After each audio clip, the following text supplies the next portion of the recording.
nek ra konangan aku mung dadi tukang golek wedi. Sinten? Ayo kowe kuwi. Kok iso? Neng Kali Praga kae. Oh, omahe pinggir Praga. Golek wedi nek lawan terus sing lanang. Sing nyemplung sing lanang, sing wedok. Oh. Sing lanang kurune ra jamak-jamak kok. Tak parang nang omah iki sek pados wedi. Oh nggih. Tak tileki nang jembatan Bantar kae krubyu. Medungul saka banyu nggawa ember lho. Nganggo ondrok eli ya. Kaya gatekke ngono. Ya gatekke ora. Lho Tin kowe iki ngomong to.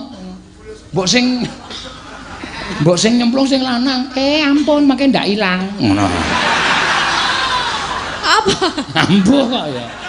Anak keli barang kok ndak ilang, ndak cilik.